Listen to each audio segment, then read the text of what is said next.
Tá, beleza.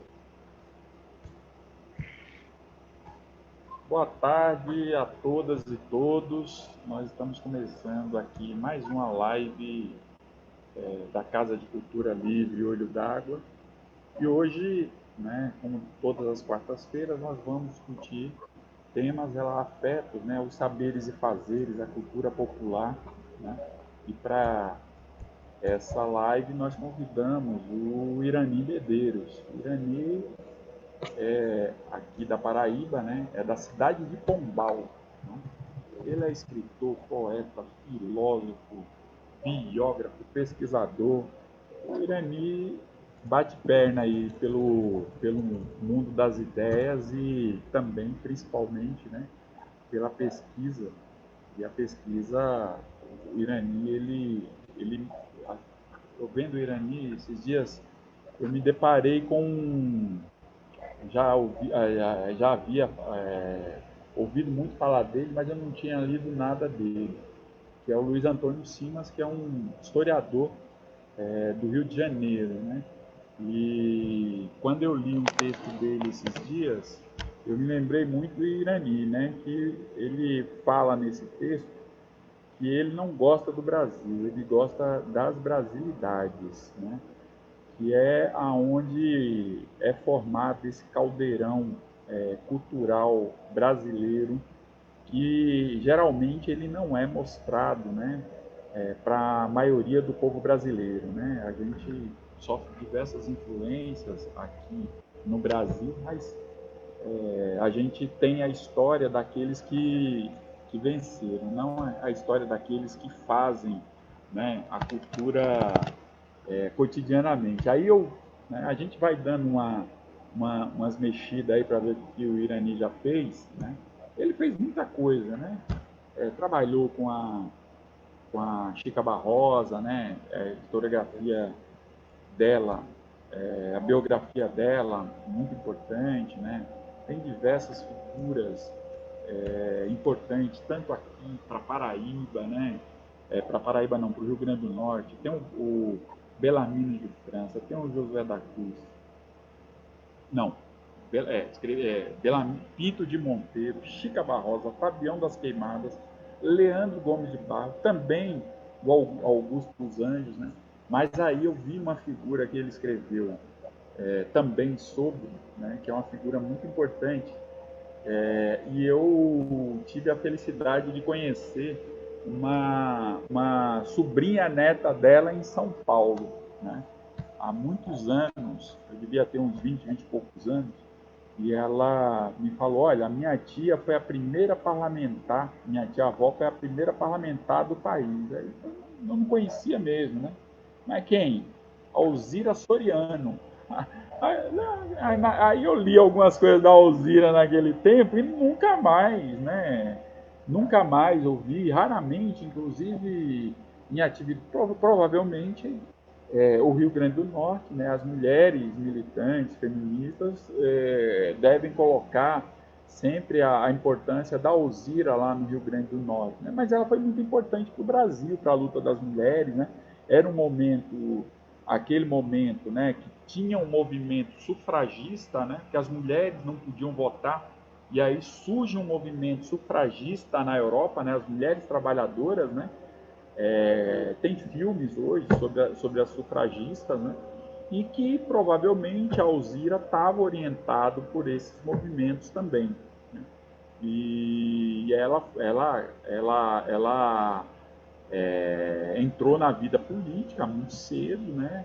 E ela acabou sendo eleita, se eu não me engano, na década de 30, né? 20, final da década de 20, começo da década de 30, né, Irani? Ela foi eleita em 1928, assumiu É, em 29 na cidade de Lages, aqui na região do Alto Oeste Potiguar. Ela passou um pouco mais de um ano como prefeita da cidade de Lages.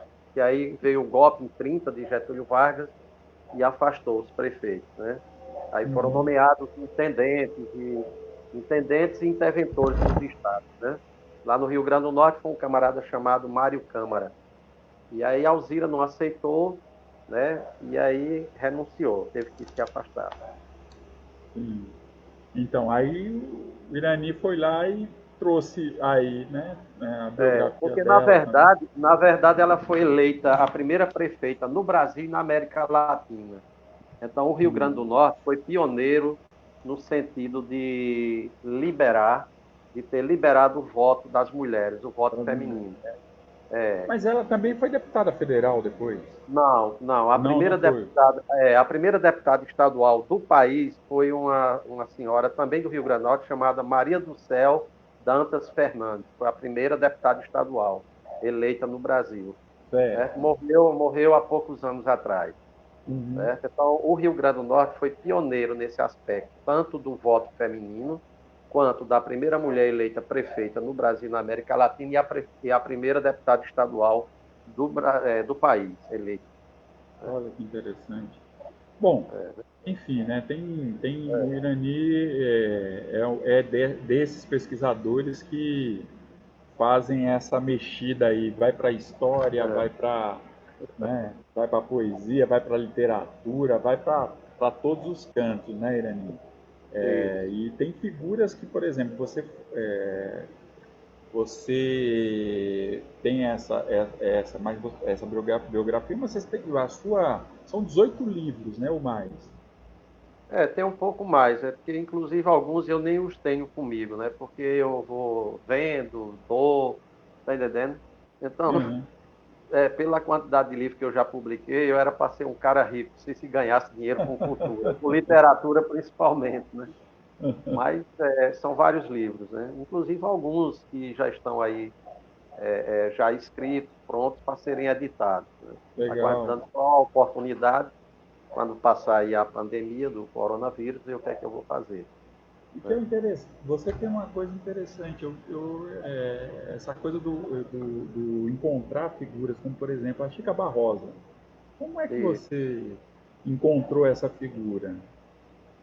porque, na verdade, toda essa minha curiosidade vem desde a infância, lá no sertão da Paraíba. A feira de Pombal, eu nasci lá na terra de Leandro Gomes de Barros, na terra de Bellarmine de França, da própria Chica Barrosa, que nasceu lá em 1900, Celso Furtado, né? Celso Furtado, que nasceu lá também, entre outras figuras assim emblemáticas, né, da cultura, né? Inclusive Pombal, terra de cangaceiros também, mas terra dos grandes poetas, né? Terra de grandes intelectuais. Então, a feira no sábado, então, aqueles vendedores de folhetos botavam lá a banquinha, ficava com aquela boca, aquele microfone lá e uma difusora, e aquilo me encantava, aquelas histórias de reinos encantados e tal. Então, posteriormente, eu passei a tomar conhecimento da poesia de Leandro Gomes de Barros e saber que ele havia nascido em Pombal. E aí eu tive esse interesse de começar a pesquisar, né? Aí pesquisando e através de outras pesquisas é que eu descobri a Chica Barrosa, através de um camarada lá de Campina Grande, que foi um poeta repentista, né? Da década de 50, de 60 até início dos anos 80, que teve um problema na garganta e deixou de cantar, era Zé Alves Sobrinho, e passou a trabalhar com Átila Almeida, que o contratou, conseguiu colocá-lo na universidade, e juntos eles escreveram vários livros sobre a temática, o dicionário biobibliográfico de poetas repentistas e poetas de bancadas, acho que é mais ou menos esse o título, e conseguiram, né, reunir um acervo de mais de 15 mil cordéis. E hoje esses cordéis, essas histórias e livros de referência estão na biblioteca da Universidade Estadual da Paraíba. Certo? O Estado adquiriu, comprou esse material. Então, a Chica Barrosa, erroneamente, dava-se que ela havia nascido em Patos, Hum. certo? Mas, na verdade, ela nasceu em Pombal 2 anos depois do nascimento de Leandro Gomes de Barros. Ela nasceu em 1867 e morreu em 16, assassinada num baile lá em Pombal, a facada. Então, ela é uma mulher extraordinária porque ela é a primeira mulher a tocar viola e cantar repente no Brasil. Certo? Ela era neta de escravos, descendente de escravos, que lá em Pombal ainda existe esses quilombolas, que é chamados os negros da mãe d'água, entendendo? E ela descendia da família dos Daniel, lá conhecido como os Daniel, que são tocadores de fole, que fazem parte do grupo folclórico Pontões, Pombo e Reisado, lá de Pombal. Então, ela pertence a essa família, que ainda existe hoje na cidade de Pombal. O mais emblemático, o mais famoso, era seu Daniel, que morreu agora uns 3 ou 4 anos atrás.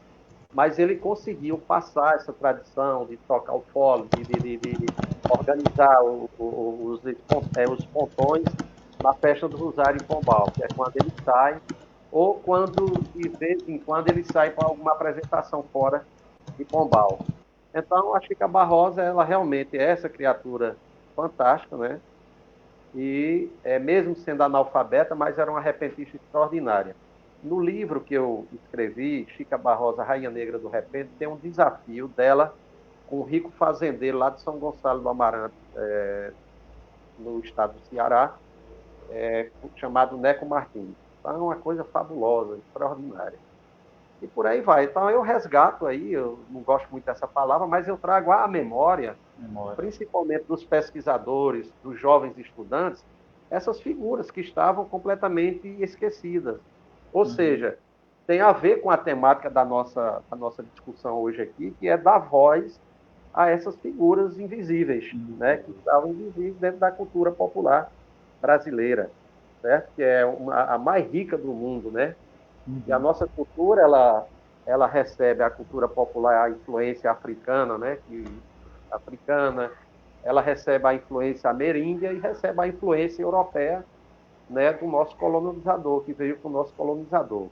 Mas é exatamente na região Nordeste que ela sofre uma série de modificações, de readaptações, de acordo com as especificidades sociais e econômicas da região Nordeste. Então, é considerada uma das mais ricas do mundo, porque a cultura popular ela é muito abrangente, ela envolve muita coisa, ela envolve o artesanato, envolve o folclore, ela envolve os costumes, envolve a questão das comidas, os usos, as tradições, né, os hábitos, né, a linguagem, né, e por aí vai, entre outras coisas, as cantigas de roda, a capoeira, o frevo, né, o samba, a literatura de cordel, a cantoria, né, o carnaval, as fábulas, os mitos, para você ter uma ideia, é uma coisa extraordinária, as superstições, né? E, inclusive, as chamadas lendas urbanas e rurais, né? Que a gente tem muitas, né? Aqui na Paraíba, a gente tem uma riqueza extraordinária em relação a isso, como temos no Rio Grande do Norte, e, inclusive, eu pretendo escrever sobre uma lenda urbana lá do Rio Grande do Norte, que é da Senhora Machado, né? Que hoje ainda tem lá o palacete lá na Cidade Alta, né? Então ela foi casada com um senhor muito rico, e ela era muito rica, e ela tinha um problema, uma deficiência, né, física, né? E que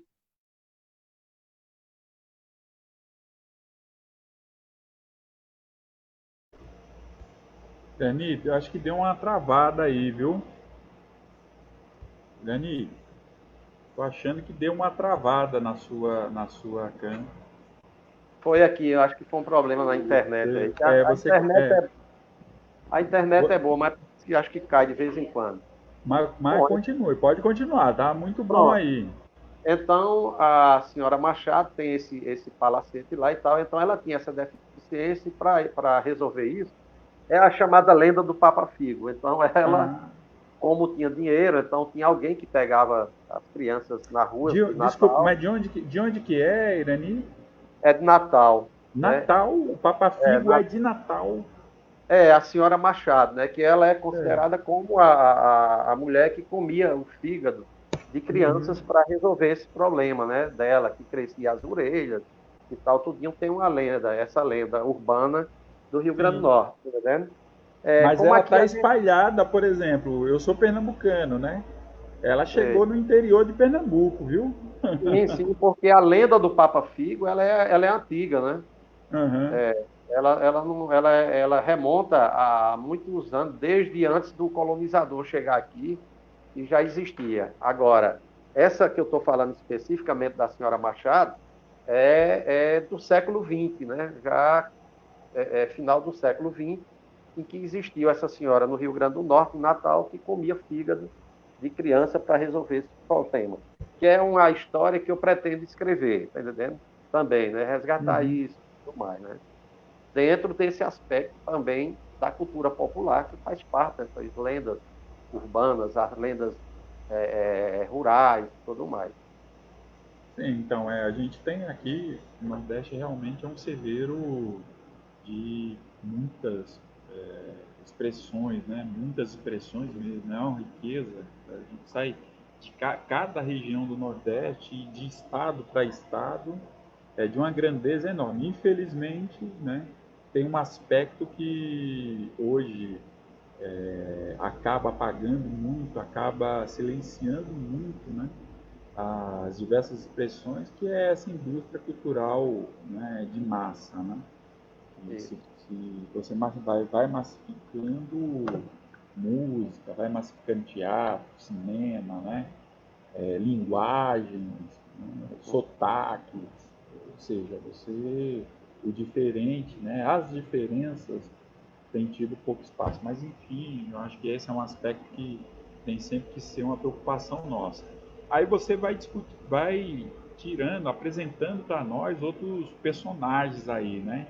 O Leandro Gomes de Barros, na verdade, já é uma figura, né, muito O importante. Leandro, exatamente. O Leandro Gomes de Barros, eu organizei esse livro aqui, né, que já está na quarta edição, inclusive recentemente foi vendido, uma edição foi vendida para a Prefeitura Municipal de São Paulo, para Olha distribuir aí. nas escolas.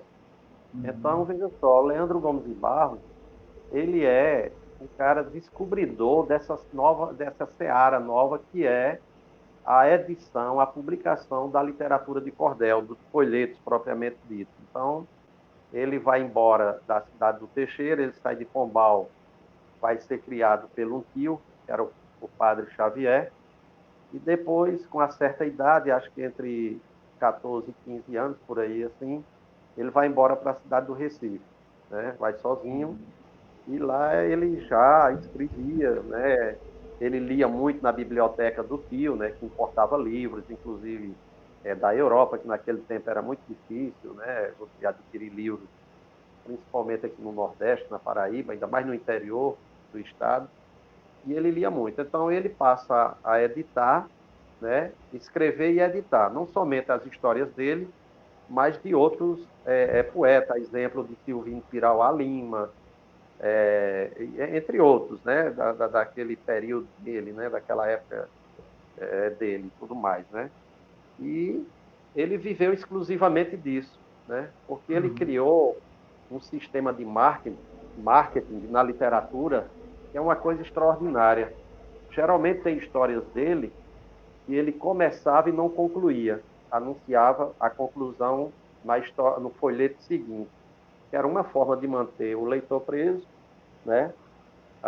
Uma vez que ele dependia disso para sobreviver. Então, ele foi um camarada que escreveu, Revolucionou, né? revolucionou, escreveu muito, muito mesmo, tá entendendo? Porém, muitas dessas obras dele se perderam, ou foram a exemplo de João Martins de Ataíde, que comprou o espólio da viúva isso por volta de 1923, e depois passa a editar essas histórias como editor proprietário, depois passa a assumir a autoria dessas histórias de Leandro Gomes de Barros, tá entendendo? Mas depois foi feito um resgate, né, da obra de Leandro, e ele dizia que tinha escrito mais de mil histórias, né? Uhum. Porém, através de trabalho de pesquisa, foram resgatados, eu acho que 238, 268 histórias de Leandro Gomes de Barros. Mas foi esse cara que inaugurou essa seara nova da publicação. Lá no E- Rio Grande, não, eu lá no ia Rio Grande, perguntar dele com a Chica Barrosa. Eles não se cruzaram ali não, não, não, porque a Chica Barrosa ela fica limitada a Paraíba e ao Ceará e parte do Rio Grande do Norte. Ela não vai, não sobe ou desce aqui para o estado de Pernambuco, sim. coisa que Leandro fez, né?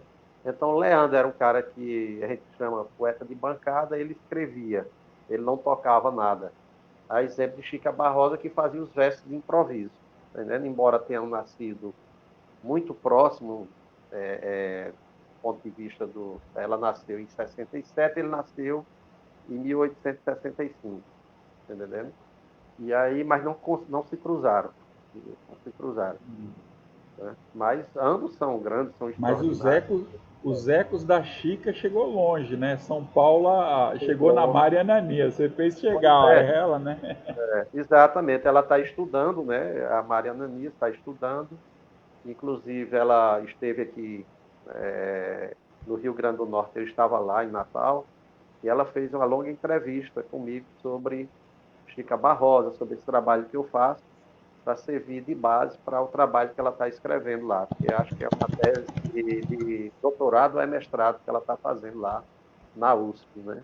Então, isso é importante, porque a partir desse livro, né, ele teve essa repercussão, chegou na mão dela que está estudando, né? Porque a gente até então não conhecia Chica Barrosa, nem o próprio movimento negro conhecia, e se conhecia muito vagamente. Então, eu, de certa forma, estou cumprindo essa missão, esse papel de tornar essas pessoas visíveis, certo? E que elas possam ser estudadas na academia. Porque, lamentavelmente, a nossa literatura popular nordestina, embora Aderaldo Luciano não use esse termo, é literatura brasileira, ela só começa a ser estudada na academia, né, nas universidades, a partir da década de 70 do século passado, 1970. Por quê? Porque havia uma resistência, um preconceito em função dessa literatura, desse fazer literário, desse fazer cultural, não está nos cânones, está fora do cânone. Então, não era aceito. Não tinha um preconceito Irani, muito grande em relação a isso. eu também fui descobrindo algumas questões, porque, bom, não é fruto da nossa, e é também ao mesmo tempo, né? Eu sou funiô e eu tenho, né, feito bastante pesquisa a respeito dos povos indígenas, né? Sim. Eu vejo que, por exemplo, a gente tem um problema, né? Um grande problema que é essa da invisibilização da contribuição dos povos indígenas na formação do pensamento social brasileiro. É uma invisibilidade total. Por exemplo, quando você fala, para mim, quando você fala assim, olha, a Chica Barrosa é quilombola, para mim já levanta uma antena, né? Que ela pode ser indígena, né? Ela pode ser, né? Pode ter outra origem, né? E pode não ter, pode ser negra também, de escravo. Quando a gente fala de escravo, Irani, tem um problema seríssimo, né? Porque os indígenas no Brasil foram escravizados e não teve essa coisa da escravização curta, né? Não foi em 1630 que acabou, não foi em 1750 que acabou, né? Foi durante todo o Brasil, colônia, Brasil Império, e entrou ainda e no Brasil República a gente diz que continua a escravização indígena, né? E também na composição hoje, a composição, né, étnica do Brasil, se a gente for fazer qualquer ângulo que a gente fizer, inclusive o biologizante, né, mais de 20% da população brasileira tem o DNA mitocondrial. Né? Então, esse é uma conversa interessante. Né? Mas veja só, eu lendo aí alguns historiadores, assim, para tentar entender por que desse apagamento. Né? O Caio Prado Júnior, na formação do povo brasileiro, quando ele vai discutir a formação do povo brasileiro, ele fala, isso que você faz, essas pessoas que você traz à luz para mostrar que é importante para a formação, né? Porque a formação cultural, a formação do pensamento, para a formação do pensamento, dizer que a Chica Barrosa, dizer que o Leandro Gomes de Barros, né? Tem várias figuras que outras, né? Tem o Fabião das Queimadas, o Pinto Monteiro, José da Cruz, Bellamino de França, você tem um monte de gente. Dizer que essas pessoas não tiveram ou têm importância para a formação do pensamento brasileiro é um crime, né? E ele diz isso. o Caio Prado, ele diz isso, né? Quando ele vai discutir a formação do pensamento. Mas, olha, é pior, é mais grave com os indígenas. Ele fala, olha, negro, branco, pobre, nenhum tem importância para a formação. E aí ele fala, aí quando ele vai falar do indígena, ele fala do semi-civilizado. Entende? Verdade. É uma coisa terrível, né? Ou seja, ele é um USPiano, uma das primeiras figuras da USP e uma figura que tem uma importância no pensamento, né, da historiografia brasileira e no pensamento USPiano, né? E aí quando vai pensar o Brasil, você, né, desconsidera tudo isso. Quando você fala, olha, só na década de 70 é que, né, essa literatura, esse pensamento passou a ser considerado, é exatamente por conta desse apagamento deliberado, né, em Exatamente. relação à contribuição do povo. Né? Com certeza, com Por que eu certeza. não Porque, posso? veja só, e outra coisa, os índios, né, foram os primeiros escravos, e a história não conta isso, né, lamentavelmente, né? Eles foram os primeiros escravizados quando o colonizador chegou aqui, certo? Depois é que vem o elemento africano, tal, que vinham como escravo, mas os índios foram os primeiros, né? E eles tiveram realmente importância para a formação, certo, dessa identidade do povo brasileiro, entendeu? Os índios, né? Assim também tanto quanto os negros deram sua contribuição. Então, veja só.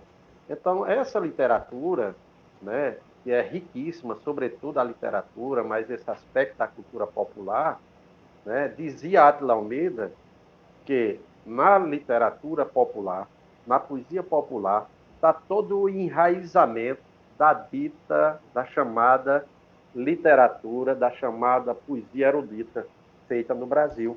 Então, a raiz é a literatura popular, certo? Então, o camarada que escreveu bem nesse país e são considerados grandes escritores, eles tiveram como fonte a literatura popular.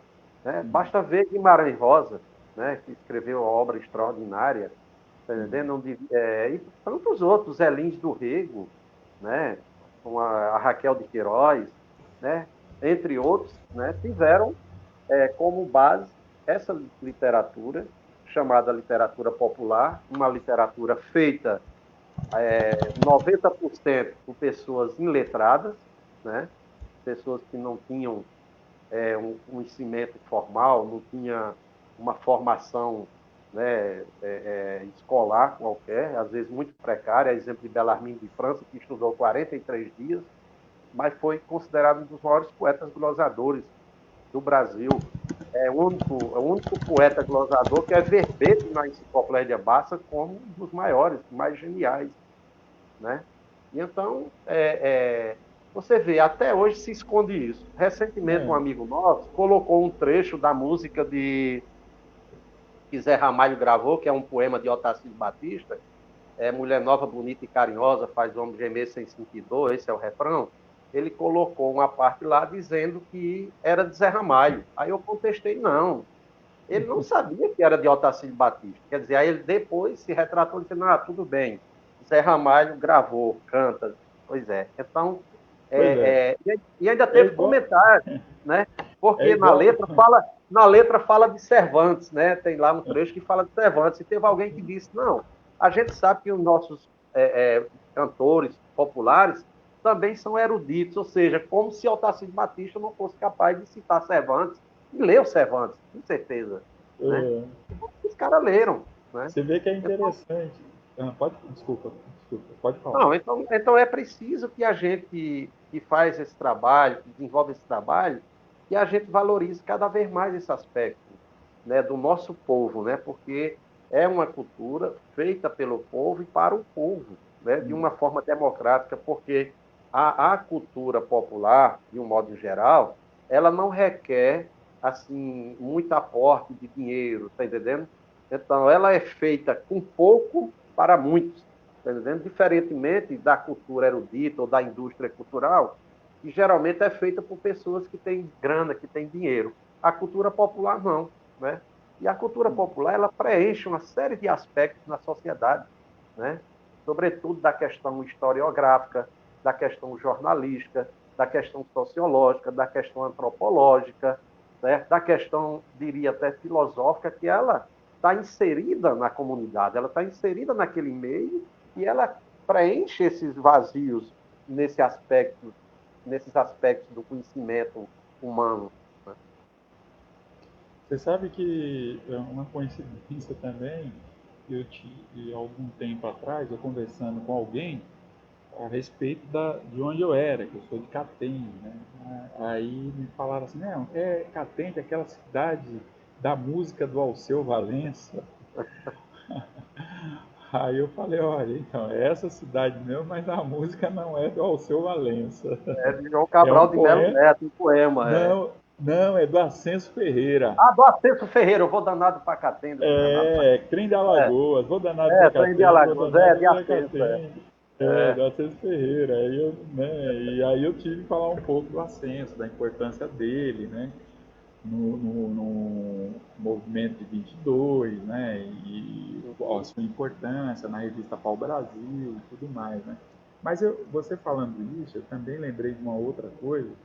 Tem um livro que aqui no Brasil só tem uma edição, eu não sei se você conhece, mas é um livro que eu achei muito potente, muito bom, que é Os Filhos de Caim, de Bronislau Geremek, que ele vai fazer, conheço. né, esse roteiro, né, de como essa tal cultura erudita ela se constitui, né? É, E aí ele vai dizendo, né, vai provando ali que, né, a música erudita ela surge do popular, do teatro. Aí ele vai, né, demonstrando claramente, né, que o erudito ele vai sendo moldado, nasce do populacho, ele vai sendo moldado, né? Principalmente no período de ascensão da burguesia, né? é Que a verdade. burguesia começa a moldar a partir daquilo que lhe interessava, a música, o teatro, a dança, enfim, né? E que acaba se tornando erudito que, né, era apropriado por todos, era feito para a diversão de todos, para o acesso de todas e todos, e que um grupo só estabeleceu que aquilo, né, poucos teriam acesso. Né? Sim, E aí quando você fala dessa influência, né, para os grandes escritores, por exemplo, eu acho que tem outras também, né, influências, né, em outros setores, tá. né, a gente vai Uhum. verificando isso. Né? Agora você tem umas figuras aqui, cara, que eu, né, fiquei muito curioso. Por exemplo, o Fabião das Queimadas, que é um dos, pelo que eu vejo aqui, foi um dos últimos livros assim teu, né? Assim, não é o É, último, mas pede que editado, publicado, sim. Foi, acho que foi o último, foi Fabião das Queimadas, né? O último, o último. Ou então, me parece que foi esse aqui, Dois Cegos Cantadores, Cego Aderaldo e Cego Sinfrônico. Mas eu acho que o Fabião das Queimadas foi de 2018, esse é de 2017. Então, o Fabião das Queimadas foi um poeta repentista, né? Que tocava rabeca, né?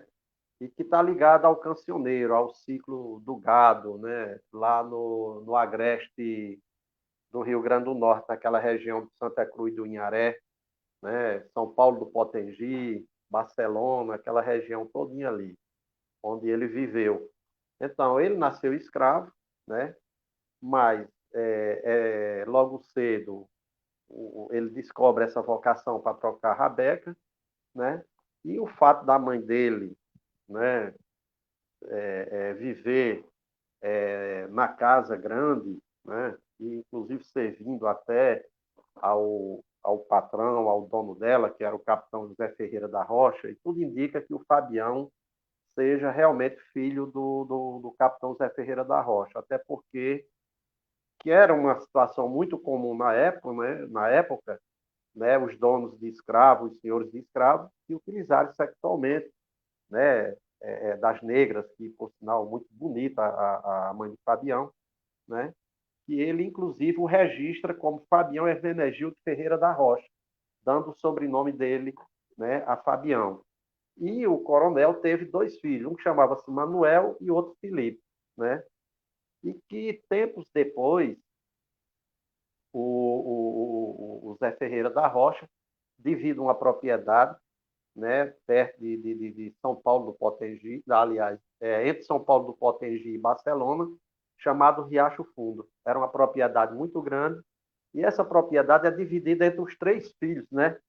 Entre o Manuel, o Felipe e o Fabião, que viveu lá, criavam umas cabeças de gado e saía de lá de vez em quando para fazer as cantorias. Então, Fabião é um dos primeiros poetas, né, do Rio Grande do Norte a tocar rabeca, ligado exatamente ao chamado cancioneiro. Então, ele nasce em 1848, né, morre em 28, né, e quando ele nasceu, ele não foi alcançado nenhuma lei, né, em vigência no Brasil que favorecesse os escravos. Ele existia na época, né, só vai existir a partir de 1871, 72, se eu não estou enganado, que é a Eusébio de Queiroz, entendeu?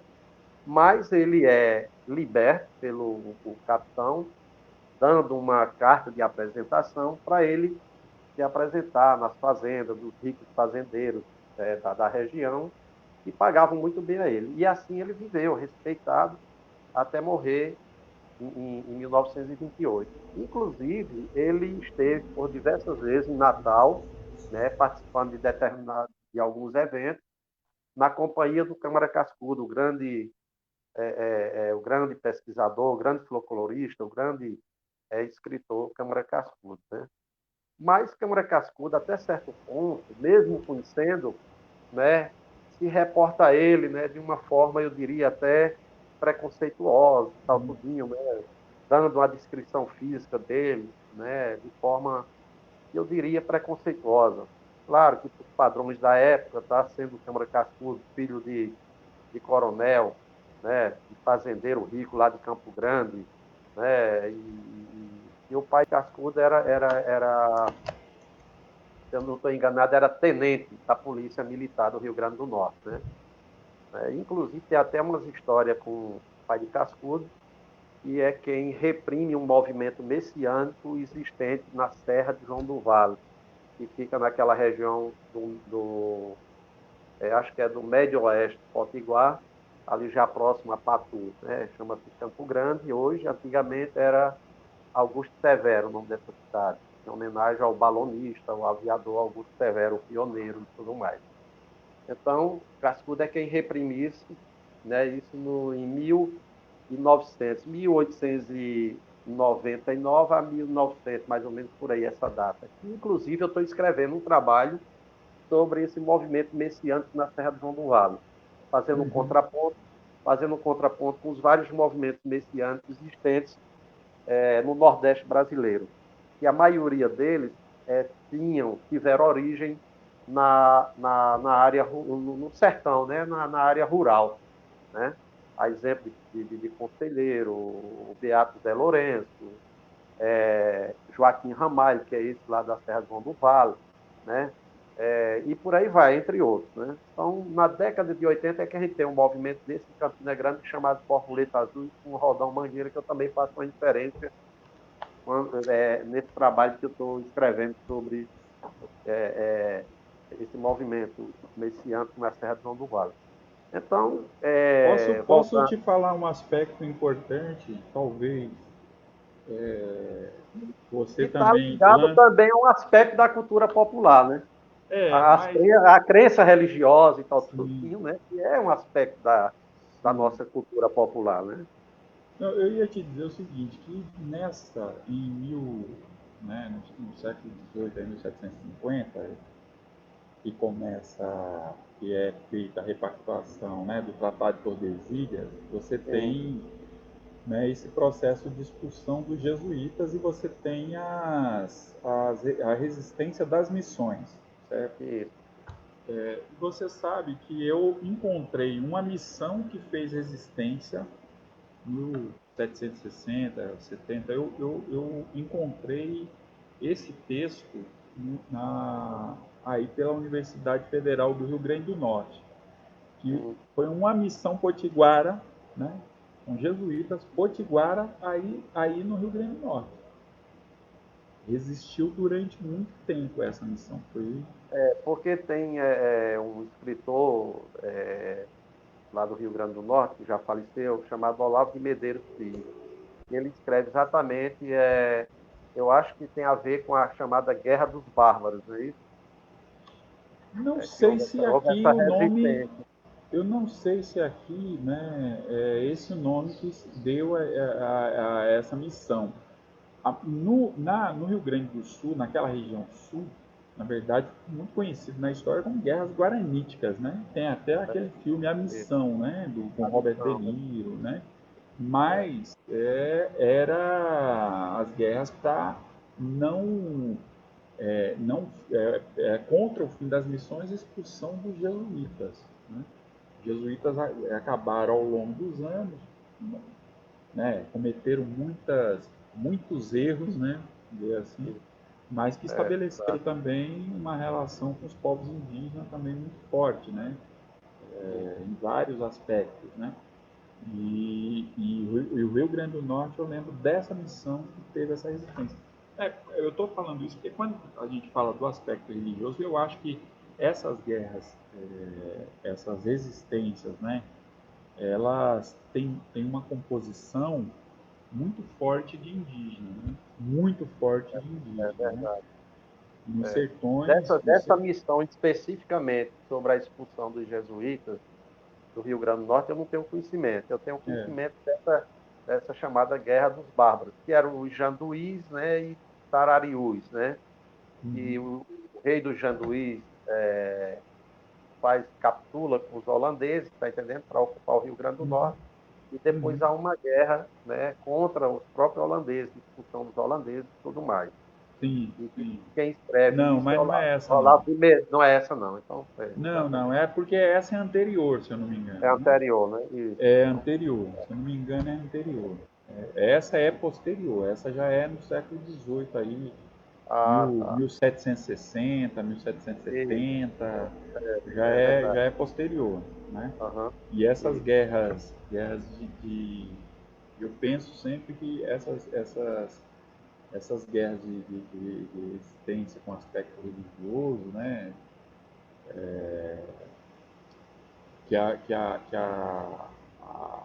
A Canudos, né, é a mais Isso. relevante, tem uma forte composição indígena. E tem uma Isso. professora de Alagoas que ela faz um bom debate sobre a composição étnica do sertanejo. Ela afirma, eu acho que tem muito sentido, para mim faz muito sentido, que com o processo de invasão aqui, muitos povos indígenas, um tempo depois, começam a interiorizar, principalmente, né, resistindo a esse processo de escravização. E, óbvio, que com a expansão, né, você tem a expansão do Estado brasileiro, enfim, né, mas os indígenas foram para as regiões mais inóspitas, né? Então, o sertão Eles foram mais para o interior dos estados do Nordeste. exato.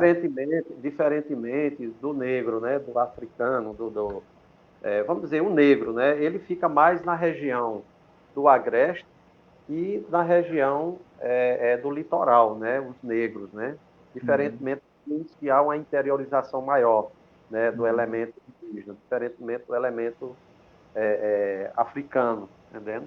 Que é o exemplo do Fabião das Queimadas, e a origem dele vem exatamente de uma área de engenhos que fica no litoral sul do Rio Grande do Norte, que é naquela região de Piaramirim, que era muito famosa pelos engenhos. Então, a mãe de Fabião, juntamente com outros, vão exatamente para Santa Cruz, chamava Santa Cruz do Inharé, para trabalhar na fazenda do Zé Ferreira da Rocha.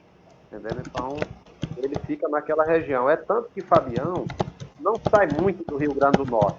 Na verdade, ele não esteve na Paraíba, não esteve em Pernambuco. Ele ficou mais naquela região, né? O máximo que ele consegue ir é até Natal, né? E por ali, onde ele era respeitado, onde ele era muito bem pago pelas cantorias dele, tal, tudo. E o que é interessante é que ele conhece determinadas figuras importantes, então, não tão somente do ponto de vista da política do Rio Grande do Norte, mas da cultura, da intelectualidade, a exemplo de Palmira Vanderlei, Eloy de Souza, né, que foi senador, que foi, se eu não estou enganado, governador do estado do Rio Grande do Norte, né, entre outros intelectuais que ele conhece, né, e era muito admirado. Então, o Fabião, essa figura extraordinária, que tocava rabeca, que estava absolutamente analfabeto, mas ligado ao cancioneiro, né, nordestino, sobretudo a gesta do boi, né, que é um elemento importantíssimo, o boi, dentro do ponto de vista das tradições populares nordestinas, né, e também no aspecto econômico, né, porque o boi é que faz esse elemento, né, que agrega, né, que agrega valores, né, econômicos e culturais, né, à região Nordeste, né, porque toda a nossa literatura, sobretudo o cancioneiro, começa com a gesta, com o ciclo do boi na região Nordeste, né? Aí você tem Fabião das Queimadas, né? Aí você vai ter aqui na Paraíba também outro negro escravizado, que é o Inácio da Catingueira, né? Você vai ter outros elementos por aí afora do Brasil, no Nordeste, né, que tem essa importância né, e que foram fundamentais para essa identidade cultural nordestina e brasileira, por que não? Entendeu? Então, o Fabião, ele assistia às vaquejadas, assistia às pegas de boi, né, e num lugar privilegiado, ele mentalizava tudo aquilo, né, o que a gente chama a chamada memória mnemônica, fotográfica e tal, e depois, ao som da rabeca, ele cantava, né? Ele cantava. Tem um romance dele que é fabuloso, que é o romance do Touro Mão de Pau, né? E ele dá voz ao touro na perspectiva da liberdade. É o próprio Fabião falando através do touro, né? Que prefere se jogar do penhasco a ser preso, a voltar a ser cativo. Entendendo? Então, é o próprio Fabião das Queimadas. Isso é importante, isso é fantástico, é uma coisa fantástica. Como é que um camarada desse, que não tinha formação nenhuma, analfabeto, é capaz de produzir uma coisa extraordinária dessa? Né? Então, vê-se que é uma riqueza extraordinária a nossa literatura, a nossa poesia, a nossa cultura popular nordestina. Né? E tem outro camarada aqui, que eu também escrevi sobre ele, que é o Ivanildo Villanova, que é um dos maiores poetas repentistas da atualidade, né? Camarada que, apesar de ser conhecido, mas a gente conseguiu escrever a biografia dele, fazer um ensaio biográfico, e ele passou a ser estudado agora, né, a partir desse trabalho, nas academias, né? Estudar o aspecto da cantoria, estudar Ivanildo Villanova, porque esse fenômeno e tal, tudinho. Ivanildo é herdeiro, né, de uma tradição dos grandes poetas repentistas. Né? Ele é herdeiro de um Pinto do Monteiro, né, que foi um dos maiores poetas repentistas que já existiu no Nordeste. Né? Era também semi-analfabeto, mas é um cara que é chamado a Cascavel do Repente. E todos esses grandes poetas repentistas, né, que vieram depois dele e os da atualidade, tiveram como fonte inspiradora o Pinto do Monteiro, que foi uma figura extraordinária, que eu também escrevi um livro sobre ele chamado Pinto do Monteiro, o Bardo do Cariri. Para você ter uma ideia, Pinto do Monteiro diz numa frase que está lá no livro, ele diz, você vê, um homem daquele analfabeto dizer isso, né? Disse, com outras palavras, o que Fernando Pessoa disse em relação ao seu poeta, um fingidor. Mas Pinto vai mais além ainda. Ele diz: olha, o poeta é aquele que tira de onde não tem e bota onde não cabe. Quer dizer, ele vai muito mais além do que Fernando Pessoa, porque ele não fingiu, ele não é um fingidor. O poeta é um fingidor. Finge tão completamente que chega a fingir a dor que deverasmente sente. Mas Pinto diz: não. O poeta é aquele que tira de onde não tem e bota onde não cabe. Ele tira as dores, ele tira o sofrimento, certo? De onde não tem e bota onde não cabe. entendendo? Que bota para cima, bota para, né, para outro espaço, né, que não favoreça esse aspecto, né, da vida humana. Então, Pinto do Monteiro foi essa figura extraordinária, né? Tem outro É, camarada aí, o Josué da é, Cruz, também, que eu já escrevi é, sobre ele, você tem o Josué né? da Cruz, tem o Belarmino de Belarmino de França, França, né? que foi também uma figura extraordinária, que inclusive eu convivi com o Belarmino de França lá em Paulista, né? A feira de Paulista era no domingo e eu era ajudante de ordem de um camarada que fazia móveis e no domingo de manhã levava esses móveis para vender na feira lá em Paulista. Então, era numa casa que ele tinha lá, uma espécie de loja, e mais ou menos assim, a feira terminava por volta de 5, 6 horas da tarde. Então, mais ou menos entre 3 e 4 horas da tarde, o Belarmino aparecia para conversar lá com o dono da movelaria, da loja, né? E eu ia comprar Guaraná para ele, naquele tempo, o Guaraná Antártico e tal, tudo, e ele ficava lá horas, horas e horas conversando, batendo papo. E eu fui absorvendo aquilo. E, posteriormente, eu tive a ideia, né, de escrever, né, de reunir parte da obra de Bellarmine. E assim foi feito num livro chamado Bellarmine de França, um trovador do sertão. Fiz em parceria com um amigo meu chamado Werneck Abrantes, que é de lá, e a ideia é que a gente faça outras edições desse livro, porque não existe mais, estão esgotadas, né? E a ideia é que se façam outras edições ampliadas, revisadas e ampliadas, para que as pessoas possam ter acesso e conhecer essa riqueza extraordinária que é a nossa poesia popular, né?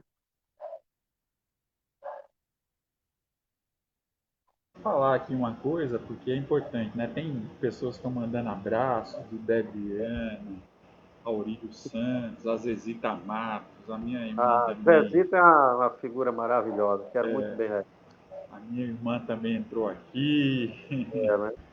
Tá certo. Tem um pessoal aqui que está acompanhando, manda um abraço aí, é importante também, né?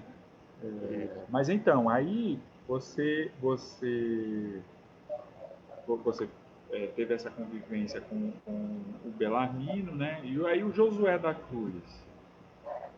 O José da Cruz, ele morreu, acredito, ele morreu, eu não estou lembrado aqui porque o livro eu não tenho, tá entendendo? Mas ele morreu, eu acho que foi na década de 60, né? Início dos anos 70.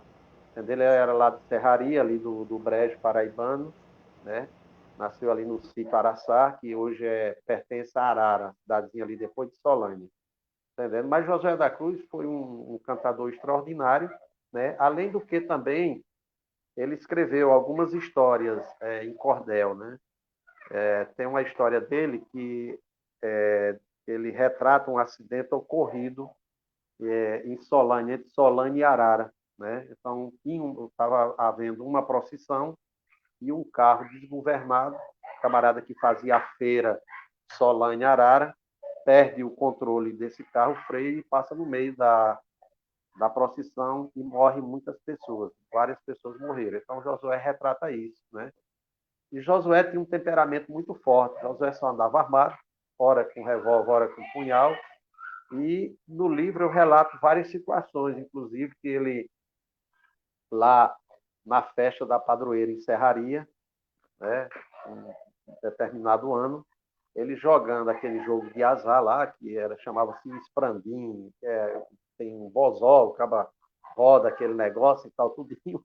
Ele sentiu-se lesado. Simplesmente ele acabou a festa né, na pancadaria e com um punhal na mão não sobrou ninguém na feira. Né? Então, ele era essa figura assim, extraordinária. Né? E entre outros aspectos dele, assim, de brigas e tal, tudinho, por onde ele andava, todo mundo temia. Mas foi um grande repentista, né? Que eu tive a felicidade de escrever sobre ele, de resgatar. E a ideia agora é ter um projeto de escrever sobre os poetas de Serraria, né? E nós temos um grande poeta de lá, que morreu nos início dos anos 90, né? Poeta de bancada, chamado Apolônio Alves dos Santos. Esse escreveu para mais de 200 histórias e tal, tudinho, né? E ele se Uhum. caracterizava como um poeta assim, ligado ao humor, né? Ele pegava determinados fatos corriqueiros do dia a dia, que ele viveu muito tempo no Rio de Janeiro, e transformava aquilo numa história interessante, bem humorada e tal, tudinho, né? Abstraindo o aspecto trágico, né? De certos acontecimentos.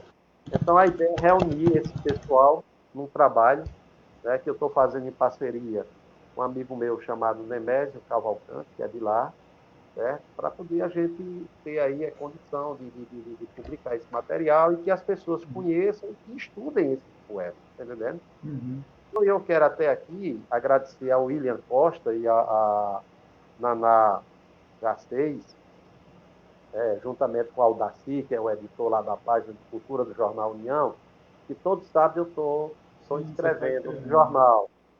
Aí eu já escrevi sobre Fabião, já escrevi sobre Belarmino, já escrevi sobre Chica Barrosa, já escrevi sobre os poetas do sertão.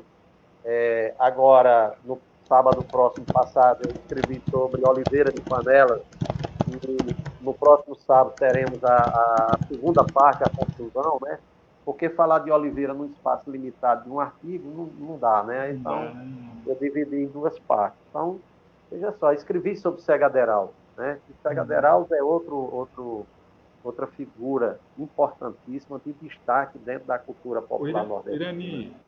Irani, deixa eu fazer Opa, aqui um. Você vai falar do Sega Heraldo, aí eu queria aqui é, colocar uma questão que eu acho que tem a ver com essa questão que você vai colocar. A Rosalie Nunes, a Rosa, é uma companheira nossa, poeta, frequenta aqui a Casa de Cultura, enfim. E ela é de Tabira, da terra de poetas, né? é, Aí ela pediu para você, a Irene, se você poderia falar um pouco da relação entre a oralidade dos cantadores de viola e o cordel, né? Então eu acho que tem a ver com você falar do Cega Heraldo e falar desse aspecto. Pode ser? pode ser, pode ser. Tá? Porque, na verdade, é o seguinte, tem uma inter-relação muito grande, muito forte entre os poetas de bancada e os poetas repentistas, né? Porque, na maioria das vezes, dos casos, alguns poetas, primeiro eles foram repentistas e depois passaram a ser poetas de bancada, sentar para escrever os romances, o cordel, aquelas histórias todas, tá entendendo? Então tem uma interrelação muito grande e não se separa isso, né? Porque, por exemplo, Leandro Gomes de Barros, é, entre outros poetas, tá entendendo? Criaram as pelejas, né? Os desafios imaginários, tá entendendo? E por aí vai. Então, a oralidade e a escrita, ela tem uma relação muito grande dentro desse aspecto da nossa literatura popular, dita popular. Então, ela é importante, certo? Sempre teve essa importância, porque alguns poetas, inclusive, se descobriram, né? Poetas. Um exemplo claro disso é Patativa do Assaré. E no início da carreira dele, ele vai embora com um tio lá para o Pará, né, naquela época da região amazônica e tal, tudinho, que estava todo o boom da borracha e tal, tudinho, mas ele não se adapta. Mas, primeiramente, ele tocava viola. Ele começou ensaiando, né, na viola, os repentes, fazendo as cantorias, né? Ele era muito pobre, de uma família de origem humilde, tal, tudinho ligado à roça, então ele descobre isso um pouco cedo, ainda muito jovem, e passa a tocar. Depois ele percebe que ele tinha a capacidade de sentar e escrever, né? Então ele passa a ser o grande poeta Patativa do Assaré, a figura mais emblemática, mais conhecida, né, no Brasil e no mundo, foi Patativa do Assaré. Então ele deixa a viola, né, e passa a escrever, né, as suas histórias e tudo mais. E Patativa do Assaré, o que é bom se frisar, que ele foi respeitado, valorizado, inclusive em vida, né, por vários setores da cultura e de Estado do Ceará, entendendo? Governadores, prefeitos e tudo mais fizeram, né? É tanto que hoje tem um museu Patativa do Assaré, certo? Que é extraordinário, tem um acervo muito grande, certo? Mas ele foi um dos poucos poetas populares que foram realmente reconhecidos e homenageados em vida. Então, esse aspecto da oralidade e da escrita, né, na literatura popular, ela tem uma relação muito forte. Não sei se era isso que ela gostaria de saber, mas... Não, eu acho que é isso sim. A preocupação, eu acho que tem a ver também, é exatamente, tem essa coisa, né? Tem um aspecto, né, que eu fico pensando bastante, né? Essas formas de expressão é aquilo que exatamente você ficou falando de várias figuras, né? Isso. Não era alfabetizada e que era uma forma de comunicação muito popular, né? Muito fácil, muito acessível, exatamente, né?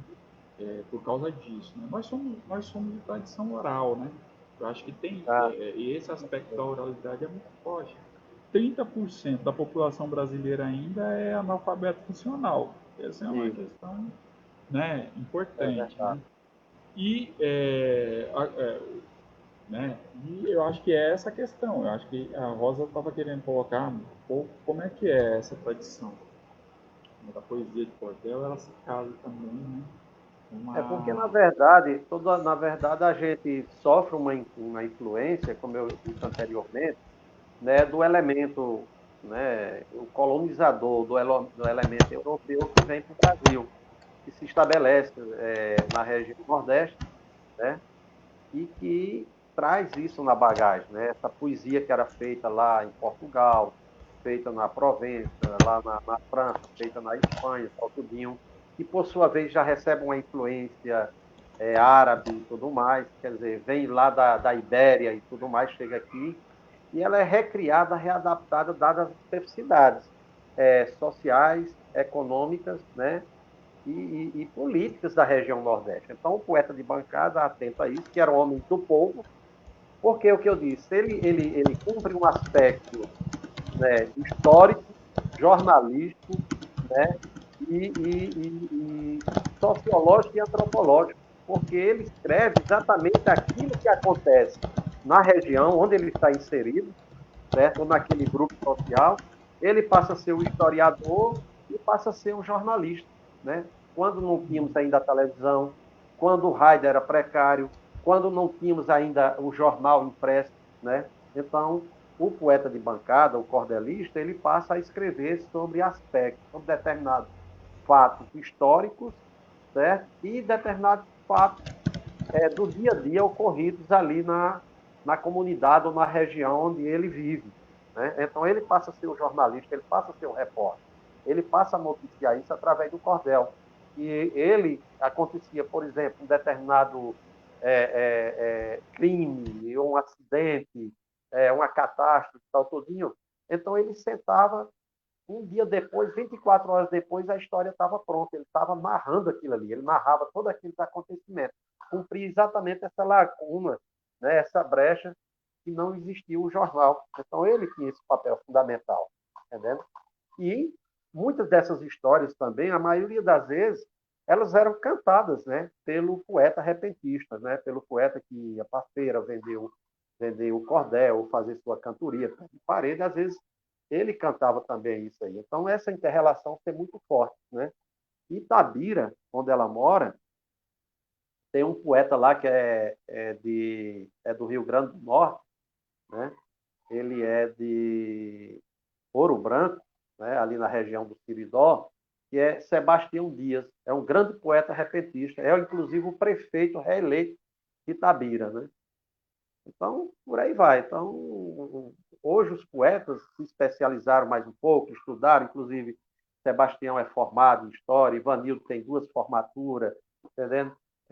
E por aí vai, os poetas, porque isso foi uma exigência, o camarada estudar, né, para poder melhor fazer seus versos, né? Diferentemente dos poetas lá do passado, não quer dizer que eles não fizessem uma construção poética, não quer dizer que eles não fossem poetas repentistas extraordinários, como foi Pinto Monteiro, como foi Josué da Cruz, né? Como foi Bellarmine de França, como foi Chica Barrosa, né? Como foi Zé Aldo Sobrinho, que estudou pouco, né? Tantos outros, Cega Aderaldo, Cego Sofrônio, Eliseu Ventania, né? e por aí vai, entre outros, né? Ela coloca aqui, ela acompanha a tua produção, Luciane. A Uhum, Rosa, ela fala dos folhetos de época, como você diz no seu livro, no reino da poesia sertaneja. sim. Né? Ela faz uma menção àquela questão que ela colocou anteriormente, né? É, Que é a respeito da oralidade, musicalidade, e aí ela sim. traz esse elemento aí que você desenvolveu no teu livro aí, né? Uhum, Que é esse no reino da sim. poesia sertaneja, né? Uhum. Certo? É, Tá exatamente. aqui. Né? Então ela está aqui, na verdade, debatendo, na verdade, fazendo colocações em cima da tua produção já. Tá certo. Como é o nome dela? Rosa? É Rosali Nunes. Ela é lá de Itabira, Rosalie. É, poeta. A a- Rosa, né, eu, acompanha lá né? o Eu São gostaria José do muito de conhecê-la Egito. pessoalmente, né? Porque qualquer dia desse eu iria a Tabira, até porque Sebastião é meu amigo e eu quero fazer-lhe uma visita, né? Para conversar com ela sobre isso. E ela está exatamente ali entre Tabira e São José do Egito, que são cidades pernambucanas, cidade de grandes poetas, né? O Batista, Otacílio, Dimas, né? Louro, né? Lorival Batista. Aí você tem Antônio Marinho, né? Aí você tem Jó Patriota, entre outros poetas. Tem Cancão, né? Agora não lembro o nome. Quer dizer, mas é a terra dos poetas ali, né? Ali ele desce exatamente para a Serra do Teixeira, né? Entre a Serra do Teixeira e lá em cima, aquela região de São José do Egito, Itapetí, Itabira, é a terra dos poetas, né? Dos poetas, tanto os poetas de bancada como os poetas repentistas extraordinários, né? Como os irmãos Batista, a Trindade Batista, né? Dos Batistas, e Antônio Marinho, né? Foi uma figura extraordinária, tá entendendo? Aí depois você vem para Monteiro, onde você teve vários poetas, não somente Quinto, mas né, Gato Velho, Zé Pequeno, é, Diniz Vitorino, Lorinaldo Vitorino, que andaram por ali naquela região, moraram por ali. Então, eu acho que a riqueza da nossa cultura, da nossa literatura popular, é imensurável, está entendendo?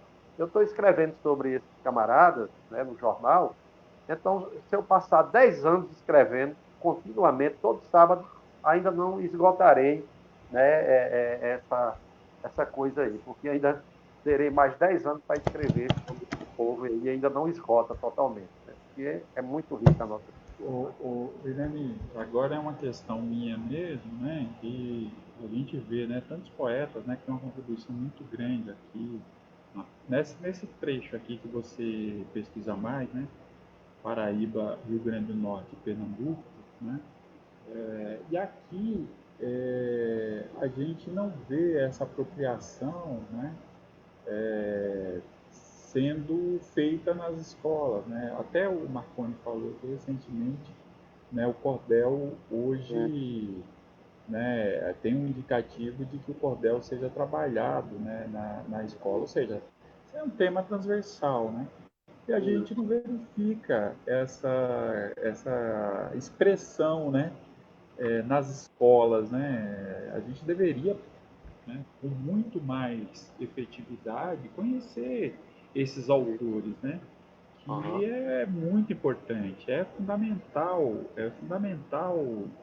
que a gente possa valorizar essa produção, que é muito rica. Você falando aqui, sim. falando das referências, nossa, tem um mundo, tem um universo, né? Qualquer professor de português, qualquer professor de literatura, né? Sim. É, poderia trabalhar com esses autores, né? Você pode trabalhar na geografia, você pode trabalhar na história, enfim, como um tema transversal também, né? Porque muita desses poetas, né, trazem esse cotidiano, né? Que trazem Sim, diversos elementos, né? sim, E eu verdade. fico achando o quanto que a gente aqui, né, está atrasado nesse sentido, né? Porque, por exemplo, né? Quando a Mariana Arias trouxe, foi ela que trouxe primeira vez. A Chica aqui, né? E, é, Eu não conhecia, claro, né? Não estou aqui há tanto tempo, a gente está aqui fazer 3 anos, né? Mas é importante. uma figura importante, né? Isso, Na verdade, na cultura paraibana, na cultura nordestina. Como é que a com gente não certeza, conhece a Chica Barrosa, verdade. né?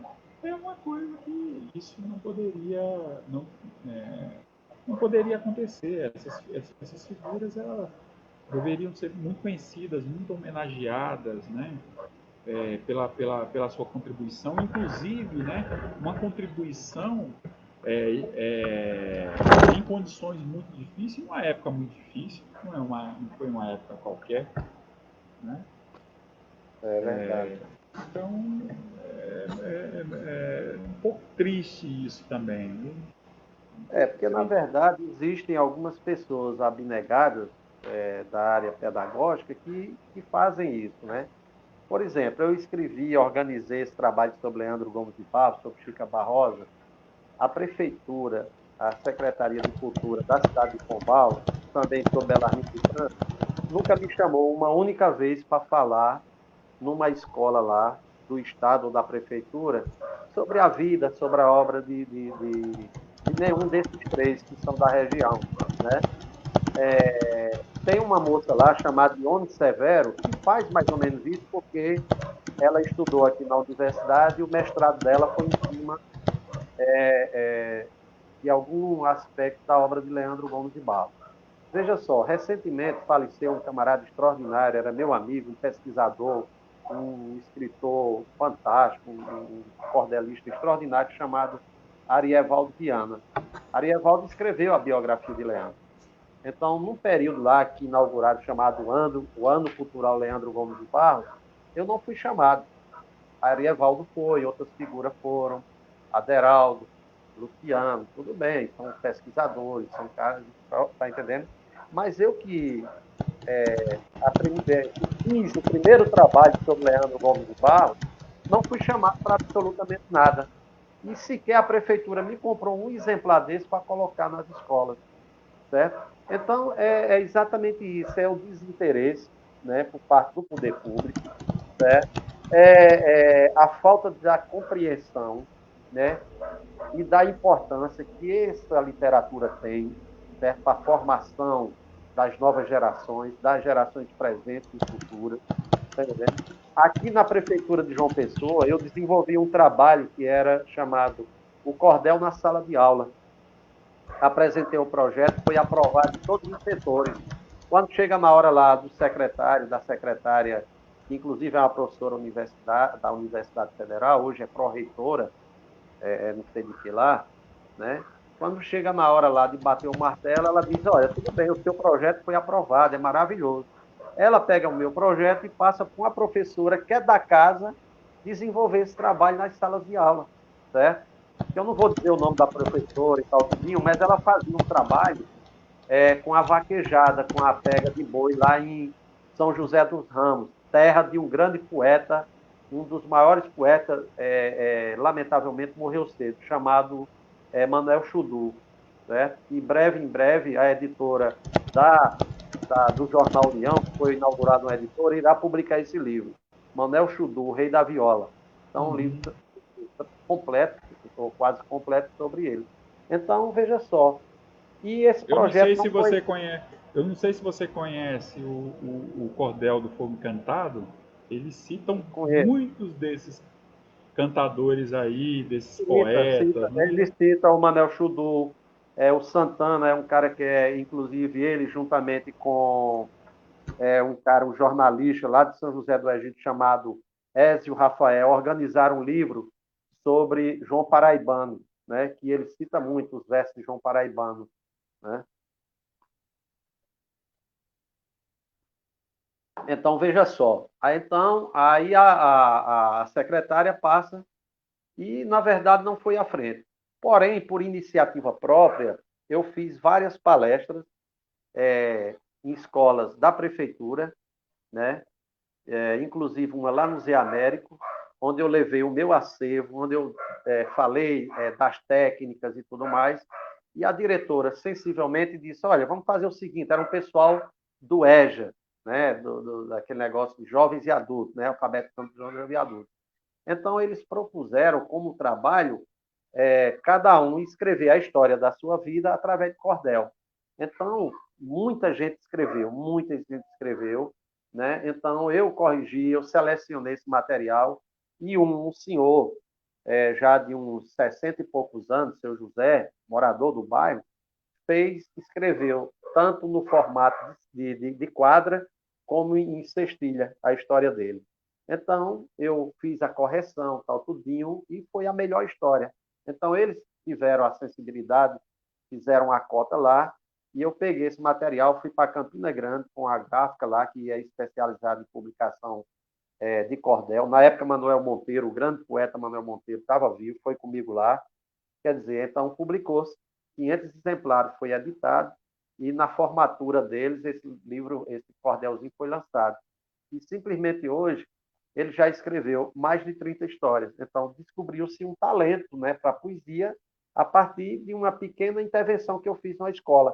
Então, por que não tornar isso permanente? Né? Então, isso não implicaria em gastos, isso não implicaria em dinheiro, certo? Um volume alto de dinheiro para se fazer esse trabalho. Basta querer e ter a boa vontade e o compromisso de fazer a cultura, de valorizar essa nossa cultura, coisa que o poder público hoje, em nenhum canto do Brasil, salvo raras exceções, tem interesse em fazê-lo.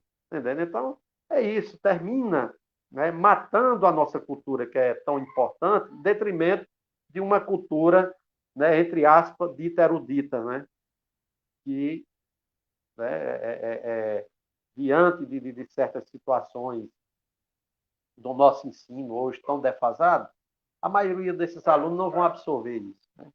Né? Raramente o cara vai absorver um autor estrangeiro, francês, né?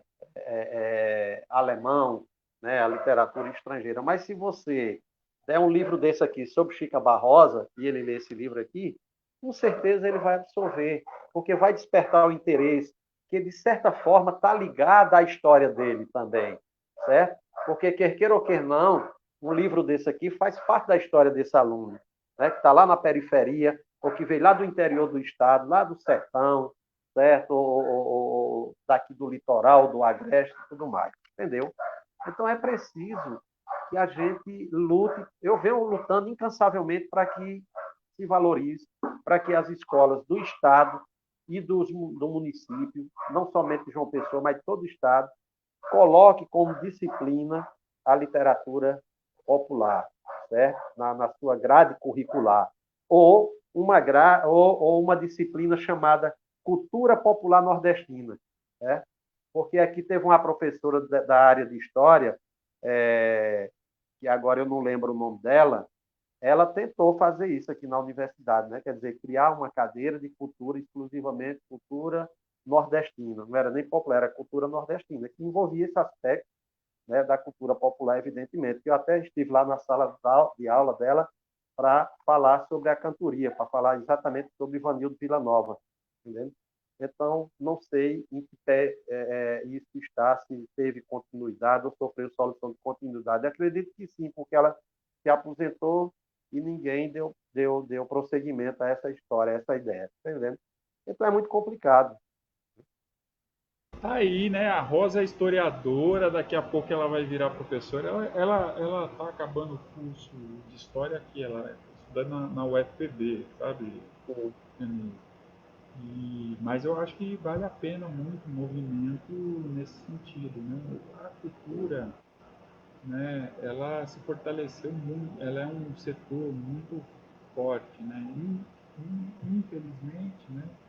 Isso precisa ser traduzido em políticas, né, que dê mais consistência ainda, que dê mais referência ainda, né, É para as verdade. pessoas, porque tem essa coisa, né, Dani, a gente tem um grande problema geracional, né, e Isso. principalmente, né, com a entrada das novas tecnologias, isso se agravou, né, não encurtou, Claro, né, isso se com agravou, né. certeza. É Então, verdade. a juventude, por exemplo, né, é muito difícil, por exemplo, competir com um rap, mas ao mesmo tempo, né, por exemplo, né, eu estou falando repente um rap, né, por exemplo, mas se discutir, conseguir, se as pessoas conseguirem fazer a ligação entre o repente e o rap, né, você pode fazer como tem um rap lá em, em, no Ceará, que na verdade ele hoje mora no Distrito Federal, que é o Rapadura, né, que ele junta né, o repente e o rap, né? Isso, Então é verdade. você mantém, né? Você mantém vivo, porque para você fazer um rap com repente, você precisa conhecer, né? Cordel, você precisa conhecer repente, Isso, você precisa conhecer tá, um monte de coisas, né? é Mas verdade. esse é um desafio, é um desafio grande. Eu imagino que não seja fácil, mas é importante também, né? Que os gestores públicos, né, gestores de educação, gestores de cultura, né, tenha claro uma questão que é muito importante, né? Falar da sua aldeia é falar do mundo também, né? Essa é Claro, uma com questão certeza. importante, Você, né? você só se torna universal quando você fala da sua aldeia, né? Exato. Isso Então, já dizia. Aqui na essas, Paraíba, eu acho que foi em 94, 95, por aí, se fez em Campina Grande, dentro do maior São João do mundo, um festival que era rap e repente, tá entendendo? Então, vieram olha, vários rappers da região Nordeste, de outros estados do Brasil, com repentistas. E foi feito esse festival. Eu acho que ele durou 2 dias e foi muito interessante, né? Porque estabelecia essa relação entre o rap e o repente. E o rap, ele é feito de improviso, né? Ele é feito de improviso também. Ora não seja ao som da viola, é, que aí já seria a cantoria. Mas foi interessante. E também não se deu prosseguimento, que isso era uma ideia bacana que poderia ter prosseguido, né? pingado, né? Mesmo sendo uma coisa meio importada, meio americana, o rap e tal, né? Eu não sei se é mais ou menos isso, deve ser, entendendo? Que tem a ver, né? Mas aí era interessante, porque tem um aspecto, né, da criação ali na hora, do improviso e tudo mais, né? Então, seria interessante que se valorizasse, que fizesse essa, não diria essa fusão, mas essa parceria, que seria muito interessante. Sim, Para você ter uma ideia, tudo é uma questão de política, cultural, de interesse dos gestores públicos, dos governantes. Aqui na Paraíba tem uma lei, né, que é obrigatório o governo do estado, anualmente, comprar livros de autores paraibanos para distribuir nas escolas do estado, para que os alunos leiam, né, e que os professores estudem, ministrem aulas em cima dessa criação literária dos autores paraibanos, né? Simplesmente faz muitos anos que nunca isso foi feito. É tanto que em 2018 existiu uma licitação, foram aprovados 25 autores, 25 trabalhos, né? E que teria que ter sido pago até, no máximo, dezembro do ano passado. Simplesmente, o governador atual, quando assumiu, por conta de toda uma série de problemas envolvendo corrupção e escambau aquático, mandou suspender o pagamento, porque, segundo eles, não observaram no edital o aspecto de uma lei que regulamenta essa outra anterior, de 2011, de um tal de Tião de Doda, que é lá da região de Campina Grande. Então, já tinha passado, aprovado até pelo departamento jurídico e tal e tudo mais. E até agora o governador simplesmente calou, o secretário de Cultura calou, não disse mais nada. Está entendendo? Inclusive, esse livro sobre Leandro Gomes de Barros foi aprovado, entendendo? 4 mil exemplares lá e tudo mais. Quer dizer, então, falta realmente, cara, falta interesse do poder público, né? Porque a gente faz cultura, a gente faz literatura no estado da Paraíba, no Nordeste brasileiro, com muita dificuldade, sobretudo o pesquisador, que está ligado a esse aspecto da nossa cultura, né, popular, da nossa literatura autêntica, extraordinária, inteligente, sábia, filosófica, né? Porque os poetas aqui, eles são filósofos também, tá entendendo? Mas veja só, Então, é muito difícil você fazer. Tá entendendo? Eu estou aí com vários livros inéditos aí, um livro sobre Manel Chudu, um livro sobre Severino Ferreira, que foi um cantador lá de Touros, na região do litoral sul do Rio Grande do Norte, que morreu em 87, num acidente, juntamente com Ivanildo Villanova. Está entendendo? Então, eu tenho sempre dificuldade de publicar, porque quando eu vou com um projeto desse, com a Secretaria de Cultura de uma prefeitura dessa e tal, tudo em outro estado, simplesmente eu sou ignorado. Ou eu sou recebido, mas alega-se uma série de dificuldades para que essa produção venha a lume. Então, a maioria das vezes eu faço com recurso próprio, com muita dificuldade. Está entendendo?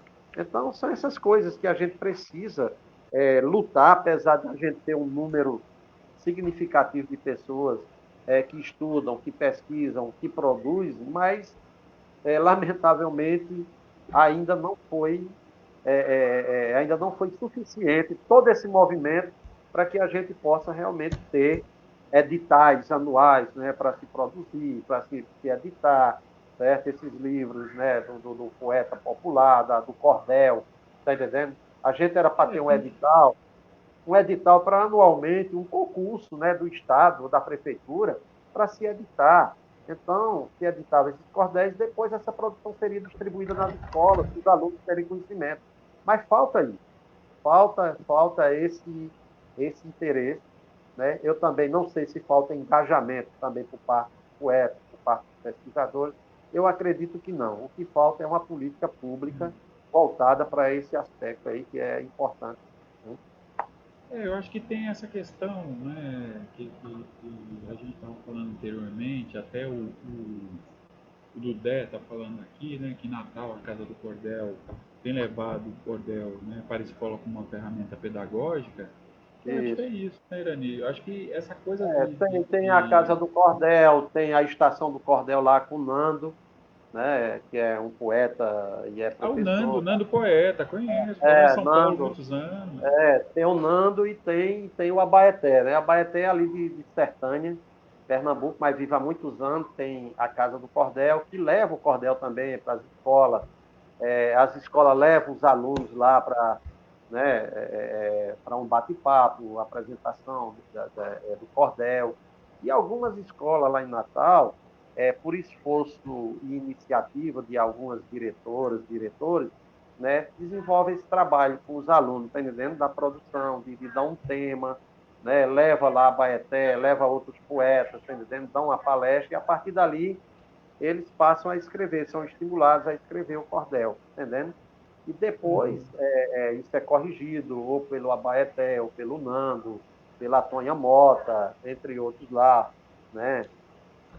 E o Chico de Ayá mesmo, o Marcos Calaça, que fazem parte lá do grupo, corrigem esse material e publica-se essas histórias desses alunos lá. Né? Quer dizer, tem sido uma Uhum. coisa muito interessante.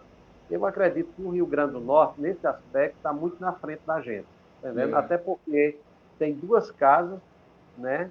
Não somente de comercialização, mas de produção, né? Desse debate permanente em torno da literatura popular, em torno do nosso cordel e da nossa cantoria. Né? Não, é fundamental, né? Não tem jeito, né? A gente precisa formar as novas gerações, né? E, E não é possível, né? A gente está debatendo a respeito disso. É óbvio que aqui caberia, né, um debate muito mais profundo. A gente está fazendo uma live que a gente, né, vai atingir, pode atingir muita gente, mas poderia atingir muito mais se isso fosse mais efetivo, né? A gente planejou, infelizmente, né? A pandemia não nos deixou, mas a gente tinha planejado a primeira semana da cultura popular aqui, né? é verdade. Ia ser algo. Foi na semana que a gente iria fazer E, que eu queria, a gente queria criar uma agenda mesmo aqui, né? Para que a gente e, pudesse fazer esses debates permanentemente, né? Mas é isso, né, Irani? O eu acho, nosso eu acho, tamanho é ínfimo, né? com certeza, mas eu quero dizer o seguinte, que a Casa de Cultura Livre Olho d'Água está cumprindo um papel extraordinário que a gente não tinha até então. A gente tem várias outras casas que apresentam shows, né? A exemplo de uma casa que tem lá nos bancários, que eu não conheço ainda, como também não conheço, ainda não fui aí na Olho d'Água e tal, tudinho, que está fazendo esse trabalho, está promovendo esse debate. Eu acho isso importantíssimo, né?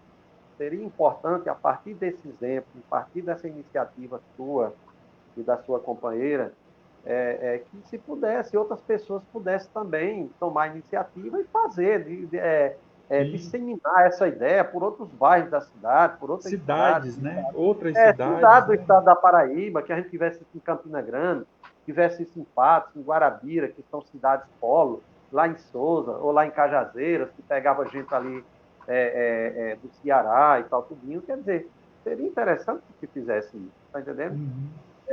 E aí não se está pensando apenas no dinheiro que se vai ganhar com a venda da É, bebida, ou bilhete, ou ingresso, não, ou cachê, não. A gente está pensando em fazer cultura, cultura sim, autêntica, cultura de verdade, que é a cultura que é do povo, vem do povo, né? Que esse aspecto extraordinário que sabe valorizar tão bem essa cultura, né?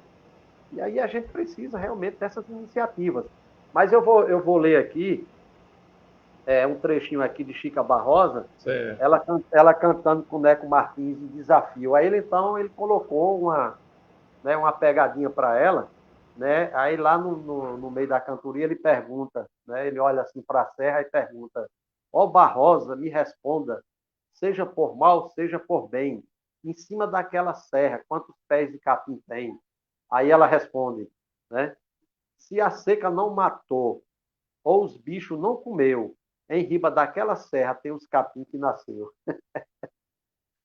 É extraordinário, né? Quer dizer, ela se saiu muito bem. Aí no final da cantoria, ela se despede, né? Porque ele foi suplantado por ela nesse desafio, né? Que ela tem uma agilidade mental extraordinária, né? Então, aí ela se despede assim: Nesta nossa cantoria, estremeceram-se os céus, até os mortos ouviram do fundo dos mausoléus. Com o abalo, acabou-se a raça dos fariseus. Com o destino, findou-se a raça dos prometeus. Só o mundo tem liberdade e o infinito tem Deus. Colega Neto Martins, aceite meu triste adeus. Ela foi ameaçada por ele, né? Que ele, de certa forma, perdeu, né, o desafio para ela, que durou 2 dias, 2 noites lá nessa fazenda dele, né? Você vê até como era interessante. Neco Martins era rico, tinha umas 3 ou 4 fazendas ali na região de São Gonçalo do Amarante, e ele, sabendo que a Chica Barrosa estava na área, manda um emissário, um funcionário dele, convidá-la para uma determinada fazenda dele lá para poder promover esse desafio, essa cantoria. E para a mulher, que também era de família nobre, né, aristocrática, né, naquela época, não gostava que ele fosse cantador, repentista, que ele foi um grande repentista e tudo mais. Aí ele mente para ela dizendo que iria à Fortaleza passar uns 3 ou 4 dias para vender uma boiada lá. No entanto, ele vai para essa fazenda para realizar esse desafio, que é uma coisa extraordinária. Você não tem esse livro, mas eu vou lhe dar esse livro depois para você ler como é interessante esse desafio, entre Neco Martins e Chica Barrosa. Né? Muito legal. Então, Bom, então, o preconceito com relação à cantoria, em relação à poesia popular, ela vem de longe, ela remonta uhum, a muitas décadas lá atrás, né? E hoje é, tem uma aceitação, porque as academias passaram a estudar, mas mesmo assim ainda encontra muita resistência, né? é Quando o cara uma, diz, né? não é parte da cultura, né, da Não, formação não é parte. cultural, é uma coisa meio exótica, né, que os caras colocam, né, Não é isso parte, aqui, mas é ela, não é é parte, mas sim, é ela que forma, não é parte, mas é ela que forma toda a nossa cultura toda, dita erudita. exato, É exato. ela. Bom, a gente já está aqui, né, quase se É, encaminhando para o final, né, é, aí eu lembrei daquele trecho não, texto que eu mandei para você do Simas, né, sim, sim, sim. e ele fala exatamente disso, né, vou só ler ele, que ele é rapidinho também. O Brasil tem verdadeiro horror da brasilidade. Se é amo eu deixo, quero dizer que já deixei faz muito tempo. Tenho pouquíssimo interesse pessoal no Brasil. Não gosto do Brasil. É mais honesto dizer. Eu gosto é da brasilidade. Essa comunidade de sentidos, afetos, sonoridades, rasuras, contradições, naufrágios, ilhas fugidias, identidades inviáveis, subversões cotidianas, voo de arara e picada de marimbondo, saravá e samba, coisas que o Brasil, o Estado colonial brasileiro, delimitado em marcos territoriais, a burocracia, a república como a monarquia odeiam. Essa arte de viver na síncopa, no drible, na dobra do tambor, na oração dos romeiros, na dança lenta de Oxalufã, nas delicadezas do reizado, nas rodas de ciranda, nas oferendas do divino, na suavidade dos sons bonitos, no esporro dos tambores e na imponência calada das gamileiras. O Brasil tem verdadeiro horror da brasilidade, essa bruma incerta que une os marulhos de nau sem rumo, essa filha das putas, dos fudidos, dos lanhados, dos exterminados, dos encantados, contra o vento, contra o rei, contra a lei, contra o Altíssimo, contra a foice, o facão, o canhão do arado. Eu já deixei o Brasil, esse empreendimento horroroso de morte e desencanto, faz tempo, e fui morar a Riapadé, Padê, e cuspi marafo na encruzilhada da brasilidade, a sua maior inimiga. Esse é o Luiz Antônio Simas, né? Muito bom. Porque na Falando. verdade, Pode falar. na verdade, o brasileiro não sabe ainda que é brasileiro e não conhece o Brasil.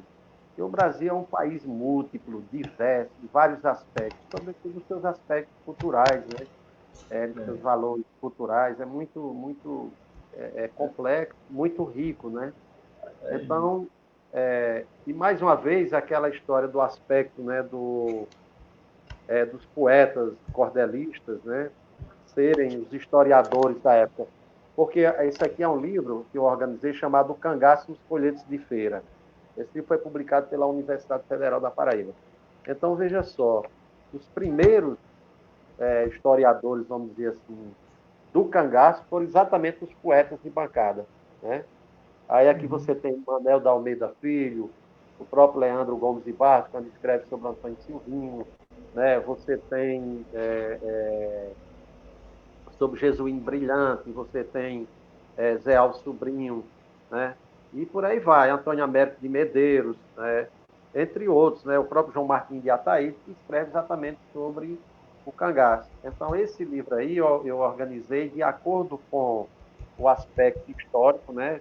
Que alguns desses poetas viveram a época do cangaço, né? E alguns deles até chegaram a conhecer alguns desses cangaceiros famosos, escreveram baseado no aspecto histórico.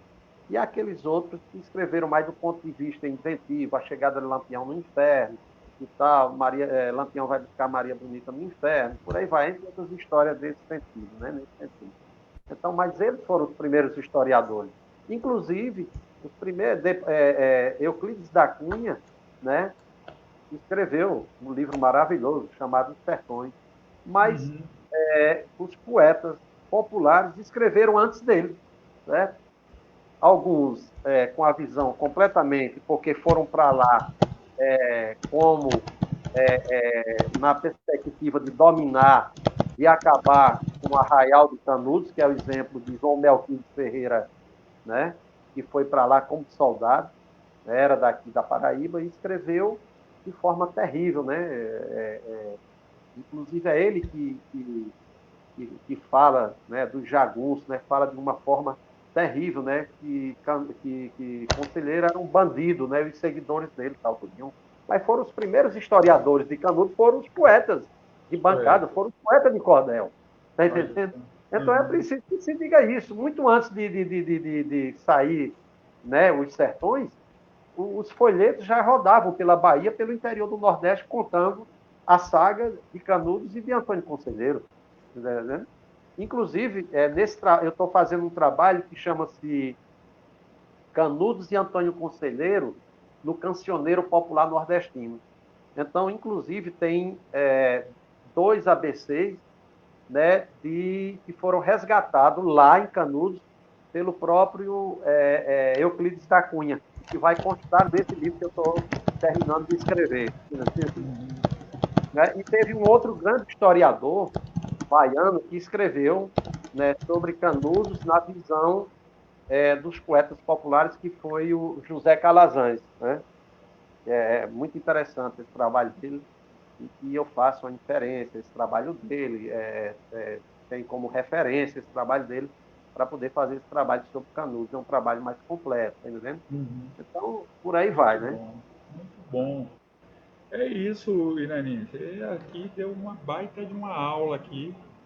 Muito Nada, rapaz. obrigado aí por ser uma das figuras aí que nos anima, né, a também, né, criar espaços, possibilidades, né, que a gente possa pensar, né, porque pensar tudo isso é pensar o povo brasileiro, né, Irani? E que é Exatamente. um povo muito rico, muito diverso, né, Claro, com com certeza. muitas vozes, né, ao contrário, né, do que tenta se fazer, limitar, né, mas não é, tem uma riqueza imensa, né, e essa Com riqueza certeza. imensa é que a gente precisa o tempo todo valorizar, né? E figuras como você que traz, né, a visibilidade dessas figuras, né, são muito importantes nessa caminhada nossa, né? Muito importantes, né?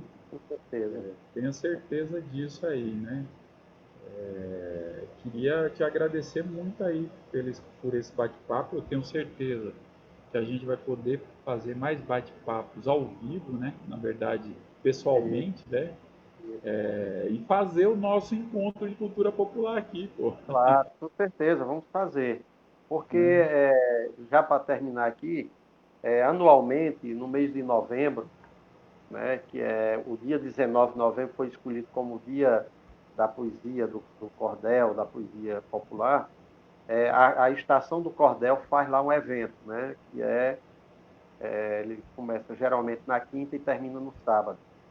Então, o Nando traz vários pesquisadores para debater, né, faz vários eventos nessa semana lá em novembro. E Aderaldo, Marco de Aurélio, sempre estão por lá, entre outros e tal. Né? E a ideia é que a gente faça uma semana após essa lá em Natal, e a gente faça o mesmo aqui em João Pessoa. Não sei se esse ano teremos condições em função da pandemia do coronavírus, mas eu acredito que o projeto já está pronto, já está elaborado e que a gente possa fazer isso. Eu quero agradecer e mandar um abraço para meus amigos lá do Rio Grande do Norte, Nando, poeta, Marcos Calaça, Caio Padilha, que ficou de vir aqui, a gente ia fazer ele ia fazer, se apresentar aqui na Casa de Cultura, mas não deu por conta do coronavírus. Marciano Medeiros, que é outro poeta também extraordinário, Chico de Ayá, né?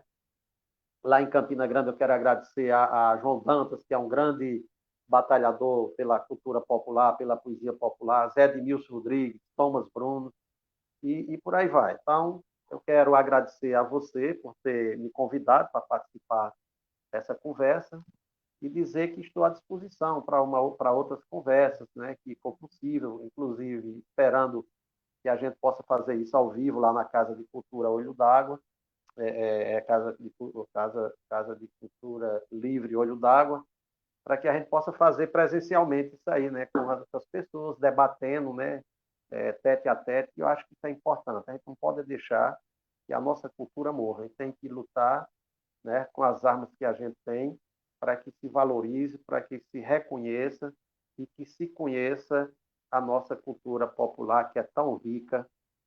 E, por incrível que pareça, ela não é apreciada internamente aqui no Brasil, mas fora, lá na Europa, ela é muito valorizada, certo? Isso na França, na Espanha, em Portugal, na Itália, certo? Em outros países, né?